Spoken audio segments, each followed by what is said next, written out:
BJP उम्मीदवार से पीछे चल रहे हैं गुजरात में आम आदमी पार्टी के सीएम कैंडिडेट। जी हां, इसुदान गढ़वी इस समय पीछे चल रहे हैं। उम्मीदवार बीजेपी के उम्मीदवार से पीछे चल रहे हैं। आम आदमी पार्टी के उम्मीदवार इसुदान गढ़वी फिलहाल पीछे चल रहे हैं। अभी आपको बताएं कि अभी पहले राउंड की काउंटिंग पूरी हुई है। अब 9 बजे के साथ ही ईवीएम खुलने शुरू होंगे और सीधे एक बार फिर से बता देते हैं। हिमाचल की अगर हम बात करें तो 68 में से 60 सीटों के रुझान सामने आ गए हैं। बीजेपी 26 पर आगे दिखाई दे रही है, कांग्रेस 29 पर बढ़त बनाए हुए है, अन्य 5 सीटों पर बढ़त बनाए हुए हैं। ये शुरुआती रुझान है, पहला घंटा है काउंटिंग का। इसके बाद ये तस्वीर बदल भी सकती है। और दूसरी तरफ हम अगर बात करें तो दूसरा जो इस समय सबकी निगाहें सबसे ज्यादा टिकी हैं वो है गुजरात। 182 कुल विधानसभा सीटें, बहुमत का आंकड़ा 92 और 182 में से 171 सीटों के रुझान अब मिलने शुरू हो गए हैं, जिनमें 123 पर बीजेपी आगे चल रही है। वहीं कांग्रेस 42 सीटों पर बढ़त बनाए हुए है और आम आदमी पार्टी लगातार 5 सीटों पर अपनी बढ़त कायम किए हुए है। लेकिन बड़ी खबर ये कि गुजरात में आम आदमी पार्टी के सीएम कैंडिडेट इसुदान गढ़वी, जिनको बाकायदा लोगों से पूछकर राय मशवरा कर सीएम का चेहरा बनाया गया था, वो फिलहाल पीछे चल रहे हैं। आपको बताया कि खंबालिया सीट से वो चुनाव मैदान में ताल ठोक रहे हैं और आम आदमी पार्टी के सीएम कैंडिडेट इसुदान गढ़वी फिलहाल बीजेपी उम्मीदवार से पीछे चल रहे हैं। जहां तक गढ़वी की बात है तो उनके बारे में कहा जाता है कि उनका एक पर्सनल जनाधार है उस इलाके के अंदर, जिसके आधार पर वो मजबूती के साथ चुनाव लड़ रहे हैं। लेकिन ये शुरुआती रुझान पहले राउंड की काउंटिंग के आधार पर फिलहाल बीजेपी उम्मीदवार से पीछे। और यही चुनावी सियासत की खासियत होती है कि यहां पर समीकरण बनते बिगड़ते देर नहीं लगती। जनता के मन में क्या है, जनता सुप्रीम होती है और वही फैसला करती है कि आखिर उसने किसके पक्ष में जनादेश दिया है। गुजरात की तस्वीर आपके सामने, 182 में से 175 सीटों के रुझान, 126 पे बीजेपी आगे। और हिमाचल में कांग्रेस और बीजेपी में कांटे की टक्कर चल रही है और ये ठीक वैसी ही तस्वीर है जैसे कि एग्जिट पोल में दिखाई गई थी। मामूली अंतर से कांग्रेस ने बढ़त बनाई हुई है। केवल 3 सीटों का फासला है बीजेपी और कांग्रेस के बीच। और एक अनुमान तो ये भी लगाया जा रहा है कि कहीं ऐसा ना हो जाए कि मैच टाई हो जाए, यानी 68 सीटें हैं उनमें से बराबरी का मुकाबला छूटे। वो बड़ी दिलचस्प तस्वीर होगी। लेकिन देखना यह कि हिमाचल की जनता ने फैसला क्या सुनाया है।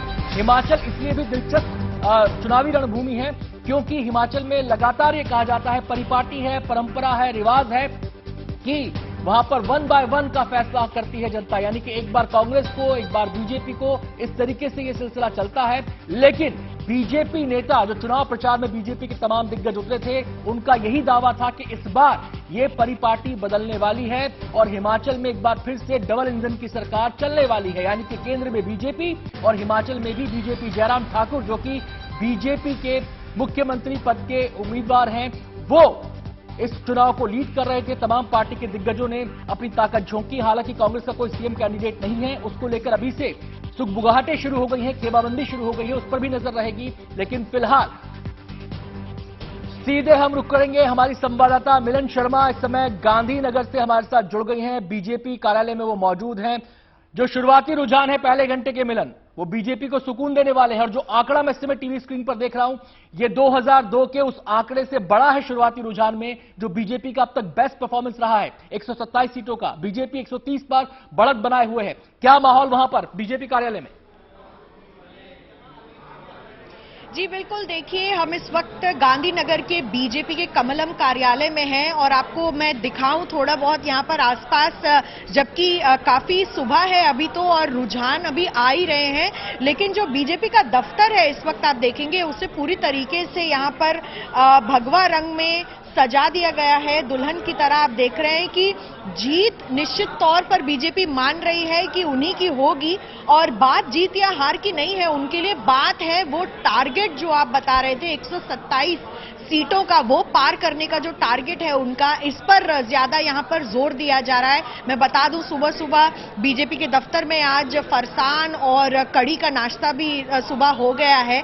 तो शुरुआत ऐसी रही है यहां पर। लेकिन हम देख रहे हैं रुझानों में दिख रहा है कि भारतीय जनता पार्टी की जो सीटें हैं जिन पर वो लीड कर रहे हैं, वो पहले के आंकड़ों से काफी ज्यादा दिखाई दे रहे हैं। लेकिन आम आदमी पार्टी ने भी अपना खाता खोल लिया है और कांग्रेस ने भी दिखाई दे दे रहा है कि काफी लीड पकड़ ली है। कुछ अहम जो कैंडिडेट्स हैं बीजेपी ने जो फील्ड किए थे इस बारी, जैसे हार्दिक पटेल है विरमगाम से, वो पीछे चल रहे हैं। लेकिन कहीं ना कहीं आम आदमी पार्टी के ईशुदान गढ़वी की बात की जाए तो वो इस वक्त आगे चल रहे हैं।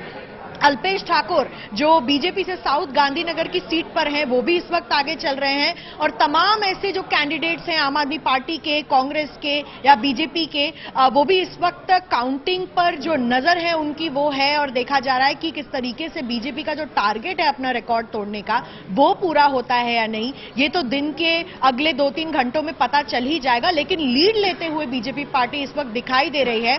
और हम उम्मीद ये करेंगे कि कोशिश करेंगे आपको दिखाने की किस तरीके से यहां पर बीजेपी के दफ्तर में हलचल शुरू हो जाएगी।